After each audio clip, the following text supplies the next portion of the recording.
Hey traders, Akil Stokes here. Welcome back to another episode of the Trading Coach Podcast. As always, thank you for taking some time out of your day to join me. And a big thank you to everyone that attended the Trading Edge workshop this past week. I'll tell you what, I've been doing these workshops for about 8 years now, and I can honestly say that this one was the best. And it brings up an interesting topic because it kind of goes hand in hand with something I experienced today, right? Literally minutes ago, I just returned from the grocery store, right? I love cooking. I love doing the shopping, right? And maybe there's a control thing in there. However, my experience wasn't as good as I wanted. After I was done shopping, I'm taking it to the cashier and they're scanning everything and food goes through, boop, food goes through, boop, boop, boop, boop. And I'm sitting there, right, in an athletic pose, right, looking at the price on the computer screen, just yelling at it. Come on, baby, let's go, right? I know many of you guys see me in the live trading room. You see the trading version or the business version of Akil, who's very cool, calm, and collected. I show very little emotions in the market. You can ask my business partners. You can ask Jason Greystone and Darren and Charles. I show very little emotion when it comes to business, right? We can have big news coming on, like what we announced with Mike Bellafiore and S&P Capital and that kind of partnership. And I'm just like, yeah, that's awesome. And it's because my mind is always thinking about the next and not the now. So I find it very hard to get emotional over stuff that has already happened. But something I do get emotional is over competition, right? I'm an athlete. My entire life was brought up kind of in competition, fighting for a spot, in whether it was school, fighting to be at the top of my class so I can go to college, whether it's on the pitch or the field or the diamond, right, or the court, right, fighting for a position in the starting lineup. Whether it's kind of some other deeper issues in growing up in a very urban area where you're just fighting to survive each and every day and make it out alive, right? Everything is a competition. And that's a trait that has really paid off very nicely for me. And back to the supermarket, right? Why I'm sitting there yelling at the computer and making everyone around me nervous because I'm an angry black man in the supermarket yelling is because grocery shopping is a competition to me. Right? Grocery shopping is a competition where each and every time I try to stay below a certain amount. And there's no reason to stay below this certain amount. It's not like we're on a budget and we can't afford it. And I've turned it into a game. And what I've noticed is that many successful individuals, and not just me noticing this has actually been proven that most successful individuals and most wealthy individuals, not rich, but wealthy individuals, the reason that they become wealthy is because they're not focused necessarily on the money, they're focused on the game. And even more so, the ones that remain wealthy, they only focus on the game. We've talked about this before, right? There is a certain level of money that you can reach that will no longer deliver the same type of happiness, right? If you have not reached that level right now, you're probably listening like, what are you talking about, Akil? The more money I make, the happier I will get. But after you fulfill kind of those basic survival needs, after you make enough money to kind of be unpressured, meaning you're not worried about missing your car payment, you're not worried about paying rent or paying your mortgage, you're not starving, you can buy food, you can buy clothes, right? Your basic survival necessities, money starts meaning less, because everything else is a luxury. I mean, think about it this way. What's going to hurt more? Missing your car payment on the only car that you have to make it to work? And if you can't make it to work, you can't get paid? Or is it missing out on the opportunity to buy that Ferrari? Okay, well, maybe missing out on the opportunity to buy that Ferrari is a bummer, but there's not pain associated with it the same way as like, hey, if I miss my rent this month, I'm kicked out.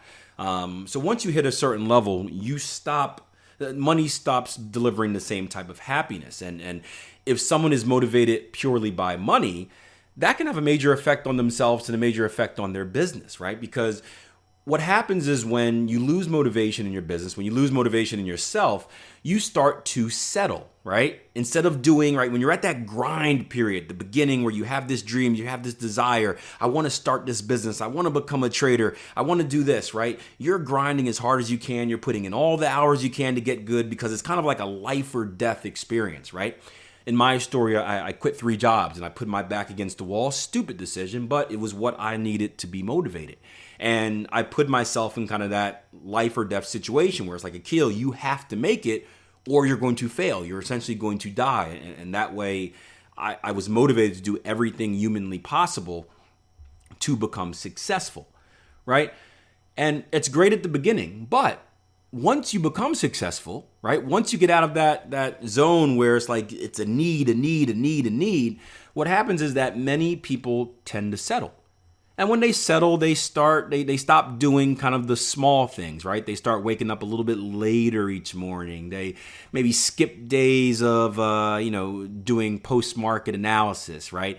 Maybe they don't go into work one day. Maybe if they're like a business owner, maybe they close the store one day. They take a little bit more extra vacation days. They start doing these small steps. And these small steps don't necessarily mean that they're going to fail, but they kind of halt their path to success. And that's a problem because in life, if you stop moving forward, you don't just stay there in life. You get left behind, right? Time is always moving. Life is always moving. You need to be moving forward with it at all times. If you settle or if you slow down, guess what? Life is not going to wait for you. It is going to pass you. And in many industries, your competitors are going to pass you as well.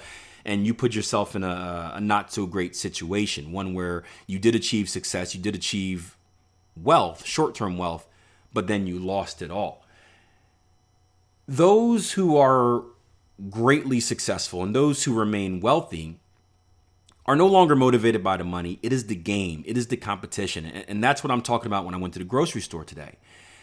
I have a goal. I want to spend under $100 each and every time I go. And I'm not I have coupons. I look for the basic stuff. I'm not like a crazy couponer where I'm going online and I have thousands and thousands of coupons around the house. And I don't go as far as the fact where it's like I'm buying the cheapest possible thing available because again, I don't need to at this point. But I still I just make it a game. I make it a challenge to myself to stay sharp. I don't judge me, right? I go in to the supermarket and I basically value the differences, right? I value the cheaper version of this versus the more expensive version of this. And is it worth paying this for that? How much do we need this versus how much do I want this, right? What are the deals? And I feel like that's a very good training lesson for myself, just staying up with mathematics, staying up with the numbers. And again, it gives me kind of that motivation. And we do the same thing with our business, right? We do the same thing with trading. We do the same thing with our trading business. And remember we mentioned this during the workshop this week that we were currently kind of going back and redeveloping a spreadsheet, right? We give a money management and position sizing spreadsheet to the clients that we work with. And recently, a lot of clients that are really right on the cusp to doing some really big things and being very well funded and starting funds and firms, right? They noticed a few issues that they're having with it when you get to a certain level. And it would be very easy to just be like, whatever, doesn't matter. And just take the easy way out to settle. But what's going to happen if you do that? Well, all of a sudden, you disrespect your clients. Your clients are with you for a reason, right?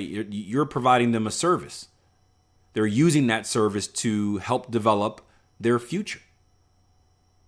Our job is to coach them. Our job is to help them. Our job is to do everything possible to, or should be at least, to do everything possible to guide them in the right direction. But what happens if we just stop caring? How do you think those clients and customers are going to feel about you? Again, you can look at the same thing about going to a restaurant and your waitresses and waiters just have poor attitudes. And as a general manager, you do nothing about it. Do you think people are going to return to your restaurant if they keep getting poor service? Probably not. So our goal is to do everything possible to serve that client. It's always to get better, right? I just put out a brand new training course, the Foundation 2.0 course. Didn't have to do it. Took me about a year to do. But do you know why we did it? Because we spotted some imperfections in our training. We talked to our clients, we talked to our customers. They brought up certain concerns. There were specific questions that were being asked and asked again by many. And that allowed us to see that, hey, there was a gap in our training. And instead of taking the simple way out and being easy and settling and just saying, whatever, then the training is still good enough by itself. You don't need this Foundation 2.0 course. You could become consistently profitable without it. How do I know? Well, because people were becoming consistently profitable before we did the Foundation 2.0 course. But that's not the goal. The goal isn't to just do enough for people to be satisfied. The goal isn't just to do enough to sell a course and make some money. It's a competition. The goal is, how can we get closest to being the most efficient possible? How can we get as close as possible to perfection? Same thing goes when we're into charts. I know I'm never going to be a perfect trader, but guess what I wake up and try to do each and every day? I try to get a little bit closer to perfection. I'm not worried about the money. At this point, it's all about the game. And if you continue playing the game at a very competitive rate, no matter what that game may be, maybe it's trading, maybe it's a business, maybe it's grocery shopping, right? I spoke to Taylor the other day about minimalism. Maybe it's just budgeting. Maybe you're making it a game to spend as little as possible just in your personal life and get better with budgeting. Whatever that game is, treat it like a game. Treat it like a competition. Don't worry about the outcome, worry about the process. And try to get those small wins on a daily basis. If you're doing that and you're consistently moving forward in life, right? Kaizen philosophy, continuous improvement. If you're consistently moving forward in life, life won't leave you behind. Time won't leave you behind. And not only will you become successful, but more importantly, you'll remain successful.